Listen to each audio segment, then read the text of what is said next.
Entonces tenéis los temas en PDF y los vídeos de los primeros temas. Todos los temas están grabados, lo que no están es todos procesados y puestos, pero no preocuparos que a lo largo del curso lo estarán. Por ejemplo, ¿qué expliqué el año pasado tal día como hoy? Pues los tenéis ahí en concreto 4 vídeos que hay sobre el primer tema. Es decir, que ya están esta tarde, podéis poneros a escuchar la clase de hoy. Lo tenéis por escrito también, para aquellos que prefieran el papel antes que el vídeo. Aquí tenéis los exámenes de años anteriores, del 2012 y del 2013, bueno, sin contar septiembre, que todavía no está subido. Pues aquí ya tenéis material para leer y para estudiar, aquel que quiera. Si algún tema lo cambiáramos, conforme vaya avanzando el curso, lo avisaríamos, Pero vamos, los cambios van a ser menores, posiblemente ratas que hubiera, cosas más problemas, aclaraciones, pero en general lo que es el temario, la ventaja de dar un lenguaje como el C es que es un temario bastante fijo, tiene pocas modificaciones posibles.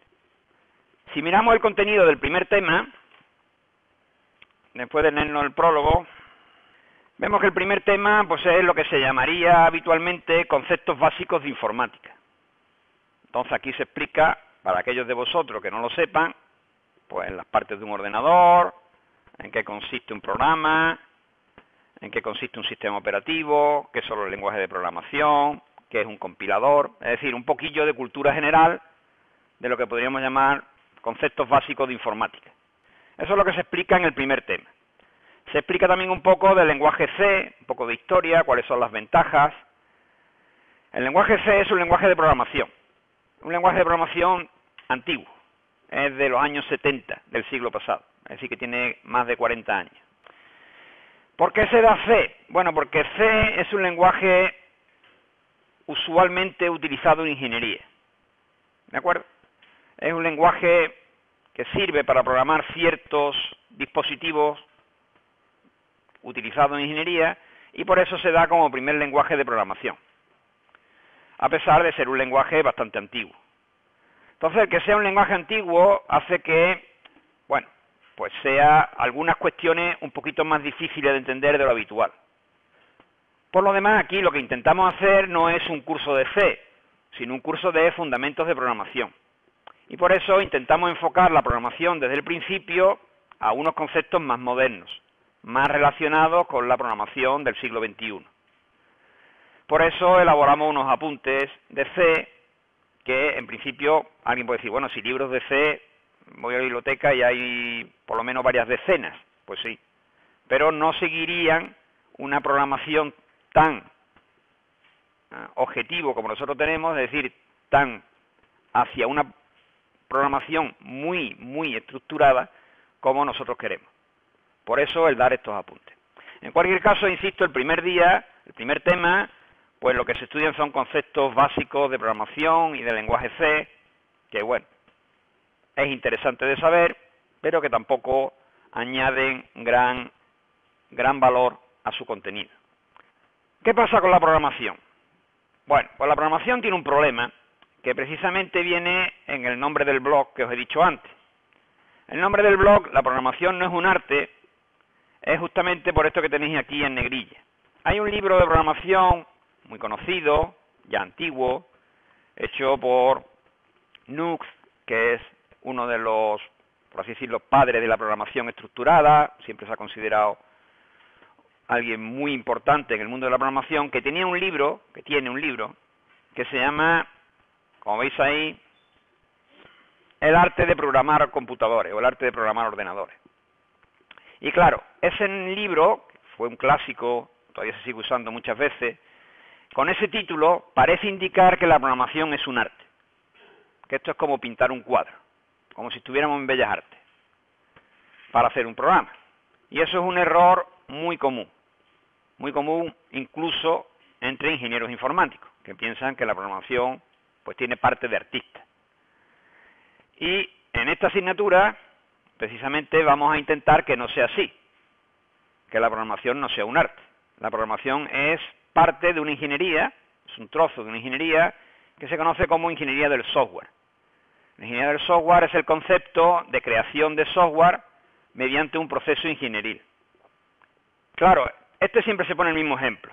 El que estuvieron aquí el año pasado me lo escuchó, porque es el ejemplo clásico. Alguien dice, bueno, para construir casi cualquier maquinaria, lo veis en los programas estos de televisión, a lo mejor, que habéis visto en cómo se hace, cualquier cosa que se construya actualmente, yo qué sé, un ordenador, por supuesto, un fluorescente, se construye de forma ingenieril, ¿no?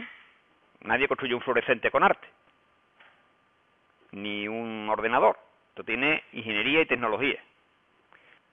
¿Qué le pasa al ordenador? ¿Qué le pasa al software? Para ser más exacto. Pues le pasa al software que realmente no hay máquinas capaces de construir software. Ese es el principal problema. Es decir, que el software en su gran mayoría tiene que ser construido por humanos. Y claro, eso tiene un problema, y es que es muy difícil meter la producción de software en un proceso industrial. Si ustedes metéis hierro y cristal por un sitio y por el otro lado sale un coche. Con el software es imposible hacer eso, de momento. Entonces, ¿qué es el problema? Pues claro, que los programadores son humanos, y como todo el mundo sabe, pues el software falla.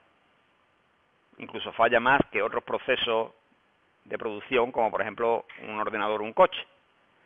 El ingeniero del software trata de producir software fiable, es decir, que funcione, y que su coste de producción sea el menor posible.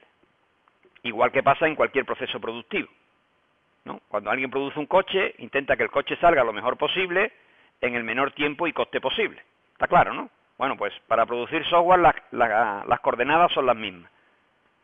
Pero insisto, hay un problema, y es que el coche lo fabrican robots, casi seguro, pero el software que controla esos robots normalmente lo tienen que hacer humanos. No lo pueden hacer máquinas, de momento. Entonces, eso no significa que la producción de software no se pueda automatizar lo máximo posible. La automatización del software realmente no es que se vaya a hacer un robot a hacer software, no es que venga una máquina a hacer software, sino que los procesos de producción de software sean, de alguna forma, estructurados. Una palabra que yo utilizaré mucho a lo largo del curso es la palabra reutilización. Reutilización es una palabra que se utiliza mucho en la producción de software. Es decir, que intentemos que cuando algo se ha hecho y esté bien hecho, pues se reutilice. De alguna forma sería como una especie de componente software. Es decir, que si uno va a hacer un coche y ya tiene hecha la rueda, pues lógicamente que utilice esa rueda para hacer el coche. Pero que una vez que tengamos hechas muchas ruedas, evidentemente no cada vez que vayamos a hacer un coche tengamos que hacer una rueda nueva, sino que ya tenemos la rueda, solo hay que ponerla dentro del coche. Algo parecido, no exactamente igual, pero algo parecido es lo que se intenta con la producción de software. Bueno, pues como os decía, básicamente en ese primer tema, pues eso, tenéis la descripción del algoritmo, una herramienta para describir algoritmos como son los diagramas de flujo, otra herramienta que es lo que se conoce como pseudocódigo, y un pequeño programa en C. Bueno, eso, insisto, lo podéis ver y lo podéis escuchar cuando queráis a lo largo de toda esta semana. ¿Qué venimos a hacer hoy? Entonces, bueno, para eso tengo aquí mi receta de pavo de Navidad. Vamos a ver un momento cómo se hace un pavo de Navidad. Fijaros, en la parte izquierda tenemos los ingredientes. ¿Qué necesito yo para hacer un pavo? Y después aquí, pues tengo una serie de pasos. ¿Lo veis, no? ¿Cuál es el primer paso que está ahí? Primer paso, lavar muy bien el pavo, dentro y fuera con agua templada. Segundo paso, poner agua y sal en una cazuela y cuando esté hirviendo introducir las castañas con la hoja de laurel. Cocer durante 40 minutos. Tercer paso, colocar en una fuente grande la mantequilla, el aceite, el ajo, la sal, la pimienta, tal, introducir en el horno a 180. Alguien puede decir, este tío está loco. ¿Qué tiene que ver esto? A ver, ¿tiene que ver o no tiene que ver? Tiene mucho que ver. ¿Qué estamos haciendo aquí? Pues aquí lo que estamos haciendo es describiendo un algoritmo. Claro, un algoritmo que no produce software, produce un pavo para Navidad. Pero hay muchas cosas que son muy comunes a un algoritmo, a un programa implementado. Fijaros, tenemos una serie de datos de entrada, que serían los ingredientes. Esos ingredientes se procesan por partes, no todos se procesan a la vez. ¿Lo veis, no? Por ejemplo, en el primer paso, solo hemos procesado el pavo. Lo hemos lavado. que de alguna forma es como una especie de inicialización de datos. ¿Veis? Cogemos el pavo, pero claro, el pavo tal cual no puede ser, hay que procesarlo un poco, en este caso lavarlo. Después ponemos otro paso, cogemos el agua y la sal. Fijaros que el pavo de momento lo hemos abandonado. Ahora estamos con otros ingredientes haciendo otra cosa distinta. Ponemos agua y sal en la cazuela, introducimos las castañas y la ponemos a hervir. ¿Cuál es la entrada de ese proceso? Pues la entrada de ese proceso es agua, sal, castaña y hoja de laurel. Esa es la entrada. ¿Qué produce ese trozo del algoritmo? Ese módulo. Acostumbraros a las palabras que estoy usando. Pues produce castañas hervidas. Es decir, entra sal, agua, laurel y castaña. ¿Y qué sale? Castañas hervidas. En el primer proceso no lo he dicho porque era muy obvio. ¿Qué entra? Un pavo. ¿Qué sale? Un pavo limpio. Seguimos. Colocar una fuente grande la mantequilla, el aceite, introducirla en el horno. Otro proceso. Como veis, hemos abandonado el pavo y las castañas. Esto es otra cosa. Todos estos procesos tienen una entrada y una salida. Pero claro, estas entradas y estas salidas en algún momento empiezan a unirse. Es decir, las castañas que hemos asado o hervido en el segundo paso, en un momento dado, serán entrada a otro de los procesos que tenemos aquí. ¿Lo veis o no? Fijaros bien, las castañas entraron de una forma y salieron de otra. Es decir, se produjo un cambio en los datos de entrada. Los datos de entrada fueron procesados. Entraron castañas crudas, salieron castañas hervidas. Las castañas hervidas se procesan. ¿Dónde? Aquí. Sacar las castañas, apartar la mitad y picar el resto. Es decir, el proceso de hervir las castañas tenía una entrada, parte de esa entrada se desecha, por ejemplo, el agua y la sal no la volvemos a utilizar, pero las castañas que entraron se procesaron dentro y salieron modificadas. Salieron modificadas y se introducen en otro proceso, que es apartamos la mitad y la otra mitad la picamos. De ese proceso que entran castañas hervidas y la mitad sale para un lado y la mitad sale para otro, la mitad que sale picada se mezcla con la salchicha, los nísperos, tal y tal, y entra en el relleno del pavo. ¿Os acordáis del pavo que teníamos limpio? Ahora vuelve el pavo. Cogemos las castañas que han sido hervidas y picadas y se le introducen al pavo. ¿Y el resultado qué es? Un pavo relleno. De momento, sin cocinar, pero ya relleno. Así es como funciona el software. Cualquier proceso que ustedes hagáis funciona exactamente así, como esta receta. Hay datos de entrada, procesos que manipulan esos datos de entrada y que dan lugar a datos de salida, que a su vez son datos de entrada para otro proceso que vuelve a manipular esos datos y vuelve a producir una salida. Y así sucesivamente hasta que tenemos un pavo de Navidad perfectamente hecho. Cojamos el enunciado del problema que os he dado. Leedlo, por favor. Bueno, ¿habéis leído? Más o menos, ¿no? De todas formas lo volveremos a detallar. Fijaros, esto podría ser el enunciado de un examen de esta asignatura. Perfectamente. Es decir, al final del curso, ustedes deben de ser capaces de implementar este sistema, este modelo. Fijaros, vamos a verlo ejecutar para que os hagáis una idea de qué es lo que buscamos. Lo tengo aquí implementado. Fijaros, yo tengo un fichero, lo voy a enseñar, un fichero muy simple. Como veis, tiene 5 números, que son 5 dorsales de nadadores. Esa es la única entrada al sistema que tengo. Los participantes de la competición con sus dorsales. Entonces, dada esta entrada, se ve muy chico, pero os lo cuento lo que dice, introduzca el número de rondas. Es decir, cuántas rondas de salto va a haber. Que en principio, como habéis visto en el enunciado del problema, dice cada nadador actuará en varias rondas diferentes, el número de rondas es desconocido en este momento. Por tanto, llega la competición, se va a introducir los datos para la competición de salto, se leen el fichero con los nadadores, sus dorsales. Evidentemente, estamos simplificando mucho, se supone que habría más información, nombre, nacionalidad, etcétera. Toda esa información estaría, pero vamos a simplificarlo simplemente poniendo el dorsal, ¿no? Y nos piden el número de rondas. Bueno, para no hacer esto muy largo, vamos a suponer que tenemos 3 rondas nada más. Entonces ponemos un 3, le damos Enter, y me dice, empieza la ronda 1. Introduzca el número de jueces de la ronda. Recordad que hay otro apartado que dice, cada una de ellas efectuará un salto que se le habrá dado por un número de jueces que en este momento también es desconocido, pero mayor que 3, y que se podrá variar de una ronda a otra, pero será fijo en cada ronda. Es decir, cada ronda, de las 3 que tenemos, tiene un número de jueces variable, que puede ser 3, 4, 5 o los que sea. ¿De acuerdo? Para simplificar y para no poner mucho, vamos a poner 3 jueces también. Entonces ponemos un 3 y esta ronda va a tener 3 jueces. Entonces ahora empiezan a saltar los nadadores. Empiezan a saltar en el orden en el que estaban en el fichero. Que dice también, fijaros, dice, el orden de la primera ronda es el proporcionado por el sistema. Pero después de cada ronda los saltadores actuarán en orden inverso a su puntuación. Es decir, que en la primera ronda es en el orden de carga y después, en la siguiente ronda, ya será por orden inverso de puntuación. Entonces, vamos a ponerle la nota al primer saltador, en este caso al 1, 2, 3, que ha saltado y como tenemos 3 jueces, tendremos que introducirle 3 notas, entre 1 y 10. ¿De acuerdo?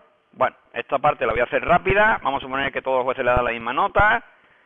Ha saltado el siguiente nadador, en este caso el 2, 3, 1, y le damos también las notas que los jueces le dan. Ponemos 1, 1, 1, siguiente nadador, 5, 5, 5, siguiente 4, 4, 4, siguiente nadador y último 7, 7, 7. Fijaros lo que estamos haciendo. Estamos leyendo para cada nadador, para cada saltador, las notas que le proporcionan 3 jueces. Como veis, hay un aspecto repetitivo, ¿no? Hay un aspecto que se está repitiendo. Para cada nadador, nosotros pedimos sus notas. ¿De acuerdo? Es una característica muy habitual en los programas de ordenadores, el que haya cosas que se repiten. Cuando hay cosas que se repiten, evidentemente cada vez que se repita, no lo vamos a hacer con un módulo diferente, lo haremos con el mismo módulo. Eso es lo que se llama reutilización.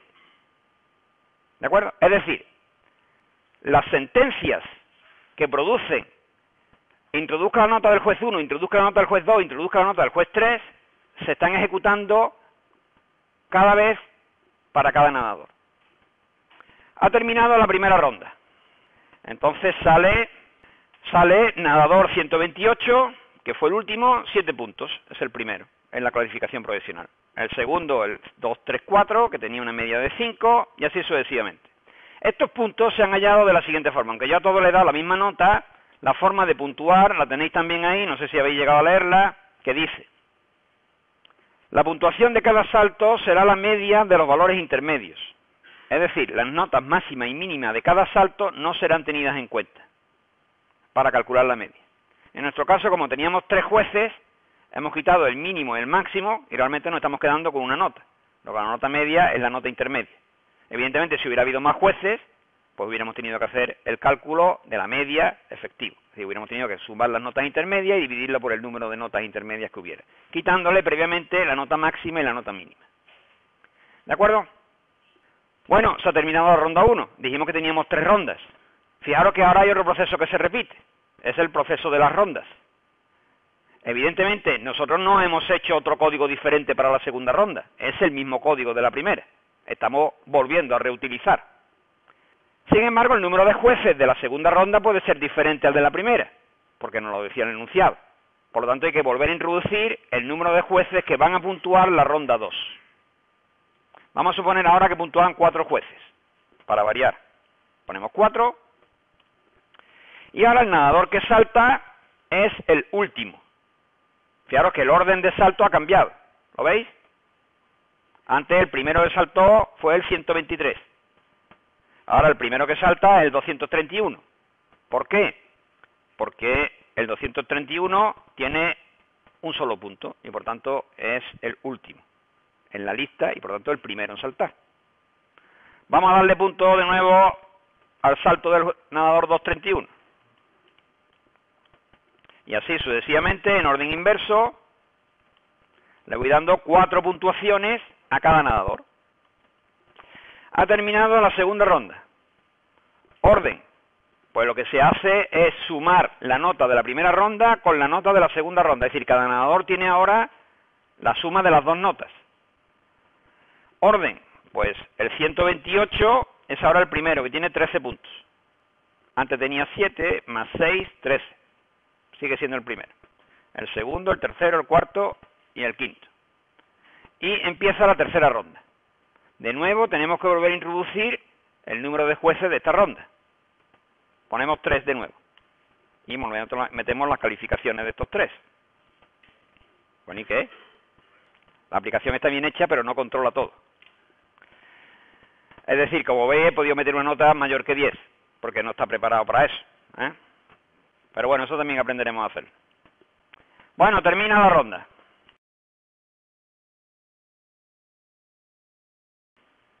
Es que no la tenía puesto en modo ejecución para que parara cuando termine. No lo habéis visto, pero al final sale la puntuación de los 3 primeros, quién gana la medalla de oro, quién gana la medalla de plata y quién gana la medalla de bronce. Bueno, yo creo que he hecho una idea aunque no hayamos visto el final, ¿no? No sabemos nada de programación, salvo los repetidores que hay en la sala. Pero aquí hay cosas que yo creo que son bastante fáciles de entender, incluso por aquellos de vosotros que no hayáis visto nunca nada de programación. Y es, al igual que pasaba con la receta del pollo, o del pavo en este caso, aquí hay unos datos de entrada. Allí había pavo, sal, castaña, etcétera, etcétera. ¿Qué tenemos aquí como entrada?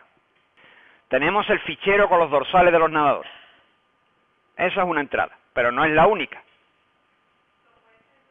El número de jueces por ronda es otra entrada. Más entradas. Las notas de cada juez en cada salto también son datos de entrada. ¿Lo veis, no? Todo eso son datos de entrada. ¿Qué pasa con todos esos datos de entrada? Pues que son procesados. ¿Para qué? Pues para que me digan quién tiene la medalla de oro, quién tiene la medalla de plata y quién la de bronce. El pavo relleno que conseguíamos con la receta ahora simplemente consiste en darnos los ganadores del salto de trampolín. Más características que tiene esto. Bien, como vemos, hemos dicho que tenemos distintos datos de entrada. Esos datos de entrada no son todos iguales. Por ejemplo, ¿alguien ve una característica que diferencie de todos los datos de entrada que hemos dicho? Distintos tipos, aparte de que, insisto, tengan diferentes semánticas. Unos son notas, otros son dorsales de tal, otros son números de jueces, eso está claro, que significan cosas distintas. Son números, pero ¿todos los números son iguales? No, no que sean iguales entre sí, sino que si son del mismo tipo. No. Por ejemplo, el número de jueces, ¿podría meter yo 7,8 jueces? No, el número de jueces tiene que ser un dato entero. Las notas las he metido siempre enteras en el ejemplo que os he puesto, pero las notas no tendrían por qué ser enteras. Alguien puede puntuar un 7,8. Es decir, que veis que hay, por un lado, valores reales y por otro lado valores enteros. Fijaros que es un concepto matemático. Es un concepto matemático, pero que en programación también hace falta. Vamos a seguir leyendo un momentito con más despacio una parte que dice... Sí, aquí, al principio del todo. Dice, simplificándolo un poco, vamos a suponer que tenemos una lista de nadadores. Una lista de nadadores. Le hemos llamado lista. Le he llamado lista para que nos entendamos. Podría haberle llamado colección, conjunto. ¿Entendéis, no? Un grupo. Nosotros tenemos los nadadores que son su dorsal. Su dorsal es un número entero. Pero cuando tenemos un conjunto de nadadores, una lista, insisto, una colección, llamarlo como queramos, eso tiene que ser guardado en el ordenador de alguna manera, porque claro, tiene una entidad propia. Si yo no puedo guardar los nadadores sueltos, los tengo que guardar juntos. Ese concepto de que primero yo tengo, por así decirlo, valores simples, que serían el número de jueces, el dorsal de un nadador, la nota de un saltador. Esos son, como veis, conceptos independientes. Lo que vamos a llamar más adelante variables. Pero por otro lado tengo colecciones de elementos. ¿Qué otra colección de elementos veis aquí? aparte de la de los nadadores? Aquí hay otra colección, al menos. Las notas. Las notas de cada saltador, en cada salto, son otra colección, otro conjunto. En fin, llamadlo como queramos, de nuevo. Tengo varias notas para ese saltador. Esas notas, cada una de ellas tiene entidad propia, pero todas juntas forman una colección de notas. ¿Lo vemos? Es decir, que si nos abstraemos vemos que tenemos datos independientes, pero por otro lado también tengo agrupaciones de datos, que van a ser muy importantes en programación. Por lo tanto, de esta primera visión de este problema, tenemos que tener en cuenta que yo tengo datos, que pueden ser de distinto tipo. En este caso son todos numéricos, pero todos pensamos, por ejemplo, imaginaros que a los nadadores, además del dorsal, le hubiera querido poner su nombre. Si el sistema quisiera guardar el nombre de los nadadores, no podría utilizar números. ¿Está claro, no? Tendría que utilizar, ¿qué? Caracteres, palabras. O bien caracteres, o bien conjunto de caracteres que serían palabras. ¿Veis que es distinto? Su dorsal es un número, su nombre es una cadena de caracteres. Por lo tanto, yo necesito tipos de datos diferentes. Quedaros con la palabra, tipos de datos diferentes. Puedo tener datos individuales, pero también tengo colecciones de datos. El conjunto de nadadores, el conjunto de notas de un nadador. ¿De acuerdo? Esos son colecciones de datos. Primera cuestión importante. Los algoritmos, los programas se sustentan sobre datos. Y esos datos se pueden estructurar, agrupándose.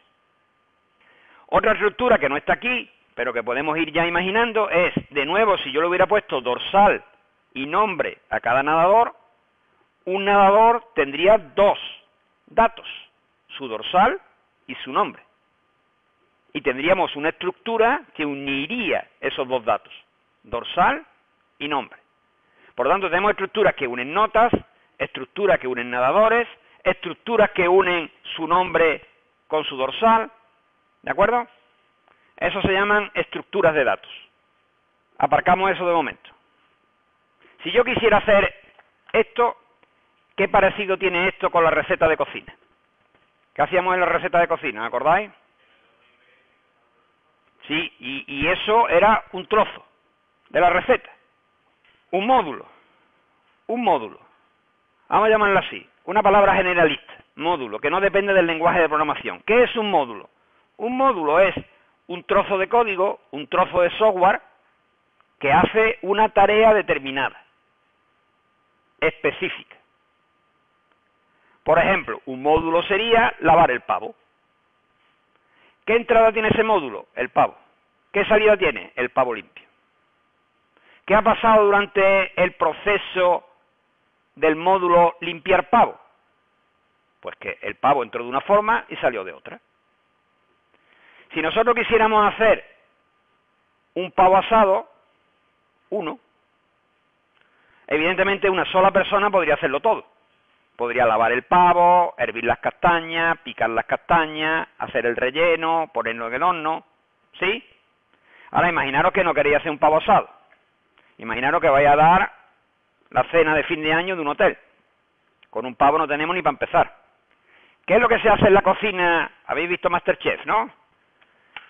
¿Qué es lo que se hace en una cocina si yo quiero preparar, qué digo yo, 50 pavos asados? Pero ¿quién repite el proceso? Es decir, ¿una persona hace todo un proceso? No. Hay una persona lavando pavos. Y esa persona lava los 50 pavos. Hay otra persona hirviendo castaña. Y esa hierve castaña para los 50 pavos. Y así sucesivamente. ¿Estamos de acuerdo o no? Eso es lo que se llama montaje en cadena. Estamos acostumbrados a verlo en las fábricas. El tío que pone la rueda en un coche, pone la rueda al coche. No hace otra cosa. Y de nuevo vamos a la programación. Y os preguntaréis, ¿qué tiene que ver esto con la programación? Hombre, pues tiene que ver, claro. Por ejemplo, ¿alguien puede identificarme un módulo claro aquí, en el salto de trampolín? El primero que tendríamos que hacer, para ser más exacto, pregunto. Lo equivalente a lavar el pavo, leer los nadadores que van a participar. Eso sería lo primero que yo tendría que hacer. El equivalente a lavar el pavo. Porque no solo tengo que leerlos. Fijaros, yo leo los nadadores, leo sus dorsales. ¿Qué puntuación tienen esos nadadores cuando entran en el sistema? 0. Tengo que inicializar las notas de los nadadores. Es lo más equivalente que he encontrado a lavar el pavo. Entonces, tiene que haber un módulo que lea los datos. ¿Cuál es la entrada a ese módulo? ¿Cuál es el equivalente al pavo sucio? La lista de nadadores. El fichero ese que os he enseñado, que está ahí. Esa sería la lista de nadadores puesta en un formato fichero. El módulo lo que tiene que hacer es devolver una lista de nadadores con esos dorsales y con las notas a 0. Fijaros que la entrada no es una lista de nadadores. Alguien puede decir, bueno, es que la lista de nadadores está ahí. No, no, eso no es una lista de nadadores. Esos son 5 números, uno detrás de otro. Eso no es una lista de nadadores. Yo tengo que coger esa lista con los 5 números, decir que esos son dorsales, ponerle en su nota a 0 y devolverla. He devuelto la lista de nadadores. ¿Estamos de acuerdo o no? Inicializado a 0. Vamos a fijarnos, por ejemplo, en un detalle concreto. Por ejemplo, en el sistema de puntuación. Vamos a leerlo de nuevo. Cada juez proporciona una nota real entre 1 y 10. La puntuación de cada salto será la media de los valores intermedios, esto es, las notas máxima y mínima de cada salto no serán tenidas en cuenta para calcular la media. Hará falta un proceso que se llame calcular notas. ¿Está claro, no? Yo creo que parece bastante obvio. ¿Cuál es la entrada de ese proceso? Las notas de los jueces. Las notas de los jueces. Esa será la entrada al proceso. Y la salida, la media quitando el mínimo y el máximo. La media de los valores intermedios. Luego yo tengo otro módulo claro. Le entra un conjunto de notas y sale un solo valor. Y sale un solo valor. Vamos a meterle un zoom a ese calcular notas. ¿Vale? ¿Lo veis, no? Es decir, yo tengo un módulo que se llama calcular notas. ¿Qué tareas tiene que hacer ese calcular notas? Antes de eliminarla habrá que... No, las notas son entradas. Cuidado. No. Eso es un error muy típico. No hay nada que leer, no hay nada que escribir. Las notas entran ya. Ya están dentro. No hay que leerlas. El pavo ya lo tenemos comprado, no hay que ir al supermercado a comprarlo. Las notas ya están dentro de la función, del módulo. ¿Qué es lo que yo tengo que hacer con esas notas para calcular la media de los valores intermedios? ¿Qué proceso tendría que seguir? Comparar el máximo, el mínimo y calcular la media. Son 3 procesos diferentes. Es decir, dado un conjunto de notas, yo tengo que tener un módulo que me calcule el máximo. Dado un conjunto de notas, yo tengo que tener un módulo que me calcule el mínimo. Y dado un conjunto de notas, yo tengo que quitarle el máximo y el mínimo y calcular la media de las restantes. Todo ese proceso tiene una entrada, que es un conjunto de notas, y tiene una salida, que es un valor real. Pero dentro de cada proceso, dentro de ese proceso, tengo a su vez otros procesos, otros módulos. Eso que estamos viendo es dividir un programa en trozos más pequeños, en módulos que tengan identidad, que es algo equivalente a lo que hemos estado diciendo antes de la receta de cocina. Claro, lo que antes he dicho, que un cocinero se dedica nada más que a lavar pavos, es que un módulo se dedica a leer. Otro módulo se dedica a calcular la nota. Otro módulo se dedica a calcular el mínimo. Ese mínimo, fijaros la de veces que se va a invocar ese módulo. Ese módulo mínimo se va a invocar cada vez que un saltador haga un salto. Es decir, que si tenemos 5 saltadores y 3 rondas, se va a calcular 15 veces. Por eso tenemos un módulo que calcule el mínimo. Porque si no tuviéramos un módulo que calculara el mínimo, en nuestro código tendría que estar 15 veces el cálculo del mínimo, lo cual es un absurdo total. Porque si tengo un especialista en lavar pavos, pues el especialista en lavar pavos se dedica a lavar pavos, no a asar castañas. ¿Sí? Entonces, fijaros que ha habido un error, alguien ha dicho que hay que leer. Alguien podía haber dicho el otro error, que es que hay que escribir. No, los módulos ni leen ni escriben, salvo que sean para leer o escribir. Pero el módulo que calcula el mínimo o el módulo que calcula el máximo ni lee ni escribe. ¿Qué es lo que hace? Recibe unos datos, realiza un cálculo y devuelve el resultado de ese cálculo. ¿Está claro o no está claro? Eso a alguien le puede parecer muy raro. Pero es que eso estáis muy acostumbrados a verlo. Muy acostumbrados a verlo. ¿Qué es lo más parecido a algo que recibe unos datos y devuelve otro resultado? La calculadora, una función matemática. Coseno de X. ¿Qué hace coseno de X? Recibe un número, devuelve un número. La potencia. La potencia es una función que recibe dos datos, que son ¿cuáles? Base y exponente, y devuelve un número. Recibe 2, devuelve 1. ¿Estamos acostumbrados a utilizar módulos que tienen entrada y producen salida? Desde pequeñitos. Entonces, nuestros módulos resolverán problemas concretos. Y tenemos que dividir nuestro programa, nuestro algoritmo, en módulos pequeños. Claro, ahora cuesta mucho trabajo pensar, más o menos los que han estado respondiendo, pues son repetidores y están más acostumbrados a hacerlo. Esa es la primera parte que tendremos que aprender, a dividir un programa en trozos, en módulos. Esos módulos, ya podemos decirlo, en C se llaman funciones, que es el concepto matemático de función.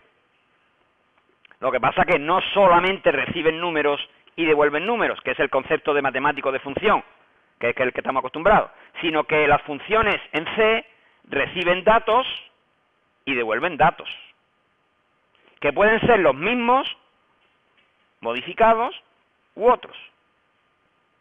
Lo vemos, ¿no? Es decir, yo puedo recibir unos datos y de esos datos extraer otro, o bien recibir unos datos, modificarlos y devolverlos modificados. De ese segundo tipo, de los que reciben unos datos, los modifican y los devuelven modificados, ¿veis alguno aquí en este ejercicio, algún módulo que tuviera que hacer eso?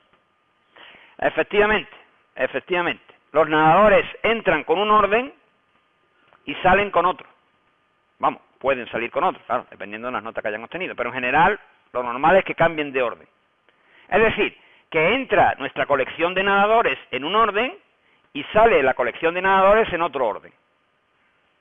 ¿Lo veis, no? Tendremos, por tanto, que tener un módulo que ordene. ¿Sí, no? Habrá que ordenar los nadadores. ¿De dónde viene la palabra ordenador? Una palabra que viene del francés. Ya sabéis que los americanos no le llaman ordenador, le llaman computador. Un ordenador básicamente hace dos cosas, computar y clasificar. Entonces, unos han optado por la palabra computador y otros por la palabra ordenador. Bueno, a lo que vamos. Que ordenar es un módulo que transforma los datos. Entran en un orden y salen en otro. Están transformados, están modificados. Fijaros que eso es importante, distinguir eso, porque sobre todo y fundamentalmente en C, es distinta la programación cuando yo quiero introducir unos datos y sacar un resultado de esos datos, que cuando quiero introducir unos datos, modificarlos y sacar esos datos modificados. Hay otro módulo aquí que también se le introduce un dato y lo devuelve modificado. A ver si sois capaces de ver cuál es, aparte del ordenador de la lista de nadadores. Efectivamente, el cálculo de la nota introduce un nadador y devuelve ese nadador con la nota modificada. Eso será otro módulo. ¿Lo veis? Se introduce un nadador con su nota, al principio será 0, después de las primeras rondas la nota que tenga, y después de la puntuación de los jueces, del cálculo y de la actualización del cálculo y tal, tendremos que modificar la nota de ese nadador. Luego eso será otro módulo. Fijaros, insisto de nuevo, que son módulos diferentes, pero no porque sean diferentes, sino que son de conceptos diferentes. El módulo que, dado unas notas, calcula el máximo, tiene una entrada, que son una colección de notas, y tiene una salida, que es una de ellas, el máximo. ¿De acuerdo? Pero las notas no se modifican. ¿Veis que las notas no se modifican? Y tenemos otro tipo de módulos en los que se le introduce un dato y lo devuelve modificado. Tenemos dos ejemplos. la lista de nadadores, que se reordena, y el nadador, cuando se le calcula su nota, que se modifica su nota. Por lo tanto, se meterá en ese módulo un nadador y saldrá ese mismo nadador con otra nota. Vamos a ver qué más podemos leer aquí. Dice, al final del todo, en la última frase, dice, al finalizar cada ronda, deberá señalar las posiciones ordenadas de los saltadores. Y al final de la última ronda, esta que no hemos podido ver, al final de la última ronda, mostrará los dorsales de los ganadores de medalla. Esa parte de la aplicación, ¿qué tiene que hacer? Es un poco diferente a las que hemos dicho hasta ahora. Claro, pero fíjate que dice, deberá señalar las posiciones ordenadas de los ganadores y al final mostrará los dorsales de los ganadores de medalla. No, eso lo hemos ido haciendo en cada ronda. Es al finalizar. Mostrará a los ganadores de medalla. Es que, insisto, no lo hemos podido ver, pero el mensaje lo podéis imaginar, hubiera salido. La medalla de oro es para el dorsal tal. La medalla de oro de plata es para el dorsal tal. La medalla de bronce es para el dorsal tal. Eso es lo que debería haber salido, que no hemos visto. El módulo que haga eso es diferente a los anteriores. Los anteriores reciben unos datos y devuelven un resultado. Este no devuelve nada. Lo que hace es mostrar un mensaje en pantalla. En este caso hemos dicho que lo muestre en pantalla. Otra solución hubiera dicho, bueno, pues escribe los resultados en un fichero. También hubiera podido ser una solución. Cualesquiera de los dos me vale. Pero como veis, es un módulo que recibe datos. ¿Qué datos recibe? Pues evidentemente los saltadores ordenados. ¿Y qué devuelve? No devuelve nada. Lo único que hace es mostrar en pantalla un resultado. Como veis, también es una característica diferente. Luego ya tenemos 3 tipos de módulos posibles, al menos. Repito, el módulo que recibe unos datos y devuelve un resultado a partir de esos datos. El módulo que recibe unos datos, los modifica y los devuelve modificados.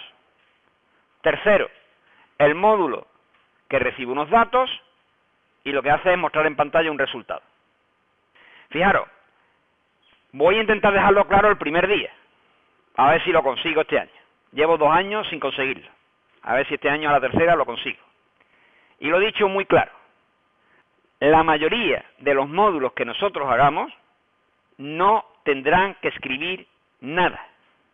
Es decir, alguien puede pensar, y espero que no sea así, el módulo que calcula el máximo recibe los datos de las notas y escribe en pantalla el máximo.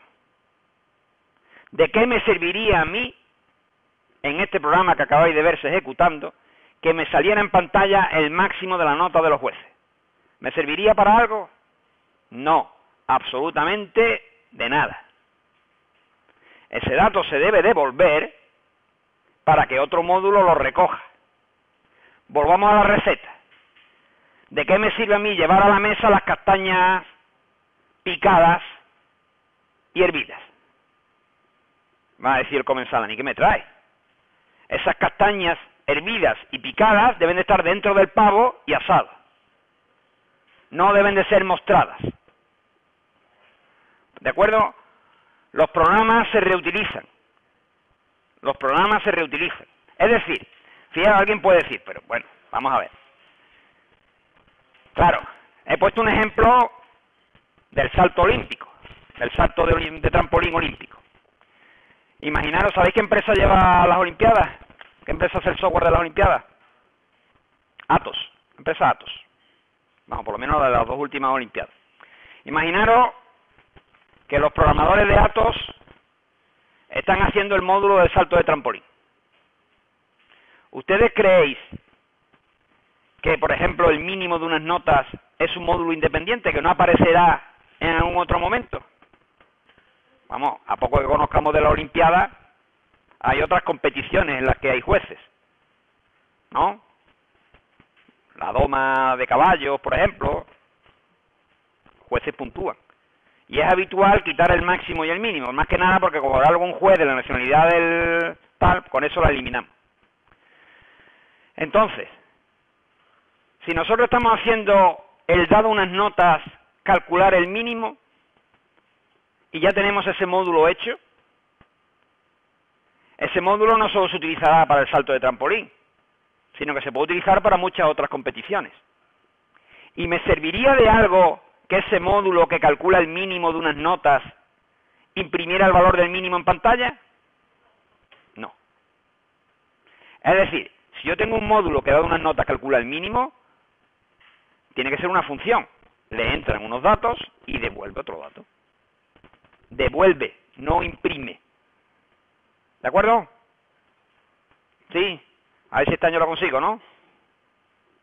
Bueno, entonces, como veis, generalmente todos los procesos de programación tienen una entrada de datos, algunos los leeremos, por ejemplo, en este caso lo hemos leído de fichero, otros lo hemos leído de teclado, por ejemplo las notas, realizan unos cálculos con esos datos, agrupados o no, cada cálculo es un módulo, si tenemos que tener el programa estructurado para que esos módulos tengan la posibilidad de ser invocados sucesivas veces, lo hemos visto en la ejecución. Claramente, cada vez que había un nadador, había un trozo de código que se repetía, que era juez 1, juez 2, juez 3, juez 4. Venga, otro salto, 1, 2, 3, 4, otro salto, 1, 2, 3, 4. Hay un módulo que leerá esas notas de los jueces. Ese módulo leerá las notas de los jueces, hará los cálculos correspondientes, modificará el nadador. Entonces la estructura que yo voy haciendo es un conjunto de módulos que a su vez tienen dentro otros módulos, que a su vez tienen otros módulos, con lo cual intento hacer el problema cada vez más sencillo. Eso es lo que se llama la técnica divide y vencerás. Si yo tengo un problema relativamente complejo, como puede ser este, y lo voy descomponiendo en problemas más sencillos. ¿Vamos o no? Bien, ahora vamos a meter el zoom al máximo, ¿vale? Al máximo. Y, por ejemplo, quisiéramos visualizar cómo haríamos a mano, ¿vale? A mano, el módulo del mínimo, por poner un ejemplo. Ese va a ser el módulo más pequeño que nosotros vamos a tener en este programa. Vamos, más pequeño no en tamaño, sino me refiero dentro de los módulos que tengamos, vamos haciendo zoom, el que calcula la nota, el que el que actualiza el nadador, el que calcula la nota, el del mínimo. Estamos haciendo un zoom y, como suele pasar en toda tarea humana, también en programación, le decimos a Menganito, tú lava el pavo, no, haz el módulo del mínimo. Y Menganito va a ser el especialista en hacer el módulo del mínimo. ¿De acuerdo? Nos ponemos en su papel. ¿Sí? Fijaros bien que esto debe funcionar perfectamente. Es decir, igual que pasa en cualquier cadena de montaje, si el anterior no ha hecho bien su trabajo, el que está detrás, es decir, el que pone las ruedas en el coche, como el anterior no haya puesto bien el eje, cuando yo voy a poner la rueda, aquello no encaja. Entonces es importante que el que ponga el eje sepa cómo ponerlo y lo ponga bien para que después el que ponga la rueda lo ponga perfectamente.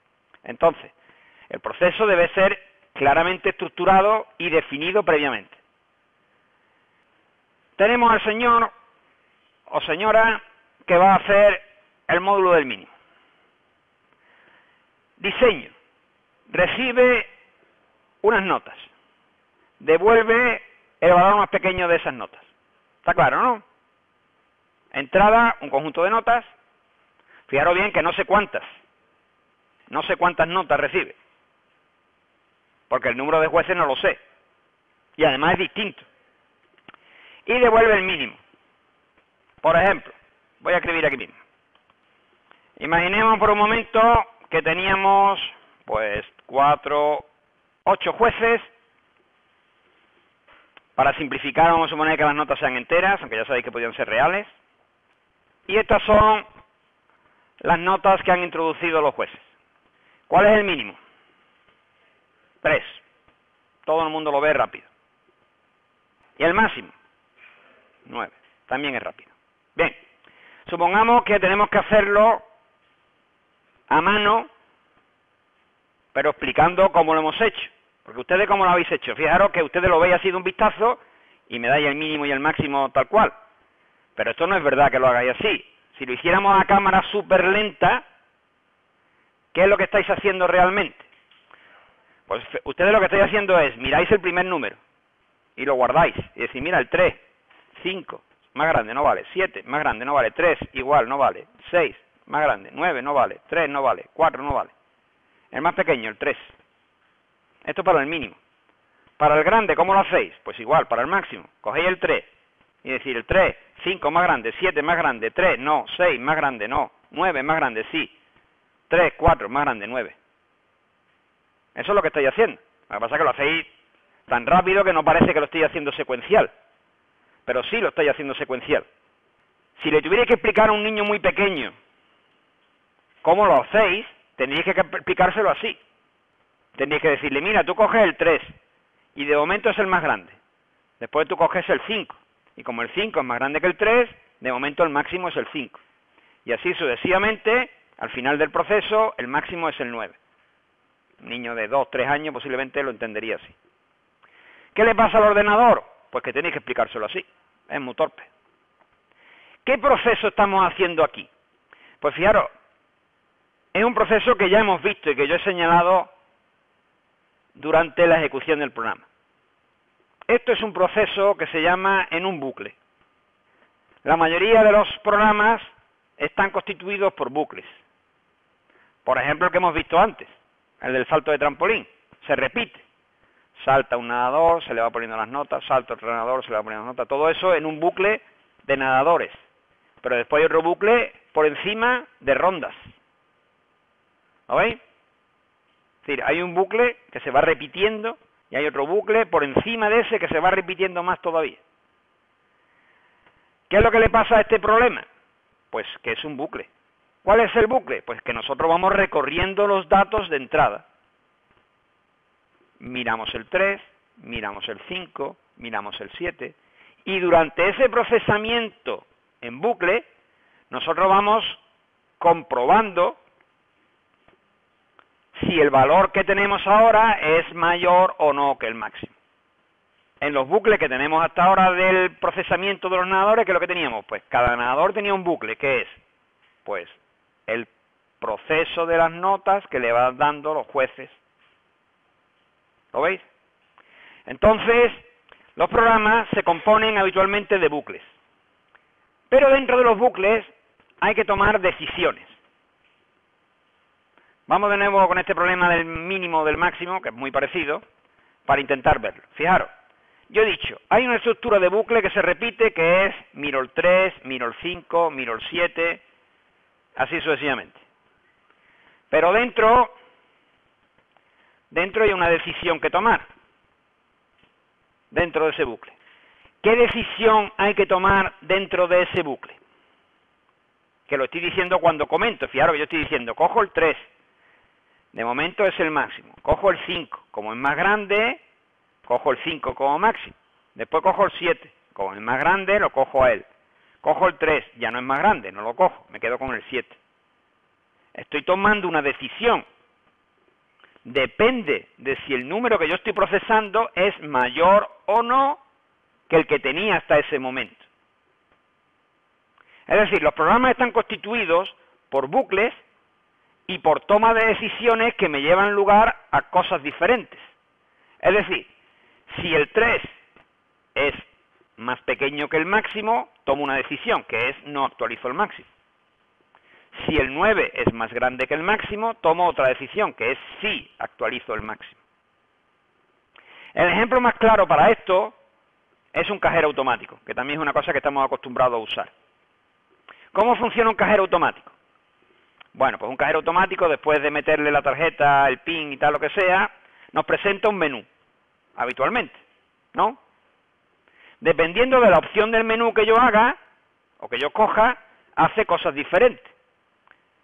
Eso es un proceso de selección. Es decir, si yo le digo sacar dinero, pues se va por un lado del módulo. Si yo le digo consulta de saldo, hace otra cosa diferente. Es decir, tiene un punto en el que toma una decisión y en función de esa decisión toma dos caminos diferentes. Es como si el programa tuviera una bifurcación y hace esto o hace esto. Los programas, por tanto, están constituidos básicamente por dos estructuras de control, que así se llama. Estructuras repetitivas y estructuras selectivas, que es, tomo una decisión y tiro por aquí o tiro por allá. A ver, repito. Fijaros que con lo que estoy explicando ahora podría terminar un curso de programación perfectamente. ¿Qué tiene un programa? Bueno, pues hemos dicho desde el principio que un programa tenía. Lo primero que vimos, ¿qué fue lo que tenía un programa? Lo primero de todo. Ingredientes, que en los programas se llaman datos. Se llaman datos. Fichero es una parte o una forma de datos. Pero tiene datos en general. ¿Está claro? Un programa tiene datos. Primera cuestión. Segunda cuestión. ¿Qué pasaba con esos datos? Que pueden ser de diferentes tipos. ¿De acuerdo? Datos y tipos. Siguiente cuestión con los datos, queda una más. Bueno, eso ya es casi algorítmica. Otra cosa de los datos que no tiene nada que ver con los algoritmos. Eso es, que podemos agruparlos o no. ¿Estamos de acuerdo? Apuntaros por ahí. Datos de diferentes tipos. Datos, que es la entrada a los programas, de diferentes tipos, y que se pueden agrupar o no. Cuando se agrupan se llaman estructuras de datos. Primera cosa que tienen los programas. Datos agrupados o no, de diferentes tipos o no. Bien, ese es el primer componente de un programa. Segundo componente de un programa. A ver, los módulos. Segundo componente de un programa, los módulos. ¿Qué son los módulos? Pues los módulos son entidades independientes que reciben unos datos y devuelven un resultado de esos datos. Y teníamos al menos tres tipos de datos de módulos diferentes, que son, a ver, que me recuerde alguien el primero. Eso es, primer tipo de módulo. Recibe unos datos y devuelve un resultado a partir de ellos. Ejemplo, el de las notas. Recibe las notas y devuelve la puntuación. Ejemplo, el de las notas. Recibe las notas y devuelve el mínimo. Segundo tipo de módulo. El que recibe unos datos y los modifica. Por ejemplo, el que recibe un nadador y lo devuelve con la nota actualizada, o el que recibe una lista de nadadores ordenada y la reordena con otras notas. Tercer tipo de módulo. El que muestra resultados en pantalla o en un fichero. Es decir, el que de alguna forma saca al exterior los cálculos realizados. ¿De acuerdo? Bien, entonces tenemos datos, tenemos módulos, y cuando hacemos zoom en los módulos, vemos qué es lo que hay dentro. Dentro de las cajitas de los módulos hay código. Y ese código tiene básicamente dos estructuras de control, que son bucles y las selectivas. Con eso se hace cualquier tipo de software, desde el más complicado hasta el más sencillo. El que sepa esta primera clase sabe hacer la asignatura, porque ahora ya lo que hace falta es un caso concreto. Es decir, claro, hay que saber en un lenguaje de programación concreto, en este primer cuatrimestre será C, pues hay que saber cómo se definen los datos, cómo se agrupan los datos, cómo se definen los módulos, cómo se definen los distintos tipos de módulos y cómo se ponen las estructuras de control. Esto que yo he contado está por encima de los lenguajes de programación. Esto es ingeniería de la programación. Y no depende del lenguaje de programación. No depende del C, no depende del Java, no depende del C#, de cualquiera. Cualquier lenguaje de programación debe de seguir estas pautas. Es más, incluso está por encima de los lenguajes de programación.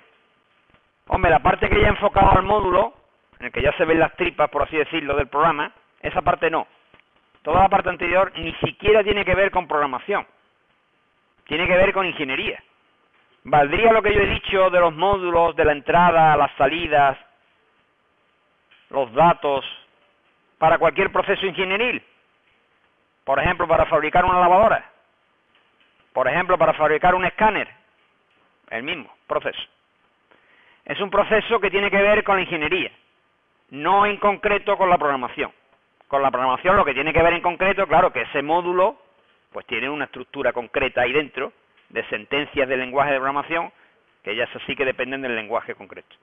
Pero que en general, lo que yo está contando está por encima de la programación. Entonces, ¿qué debemos de aprender nosotros en esta asignatura? Podemos aprender dos cosas, como estáis viendo. Por un lado, debemos de aprender el proceso de ingeniería y por otro lado, el cómo llevar a cabo la implementación concreta de esos módulos en un lenguaje concreto, en este caso el C.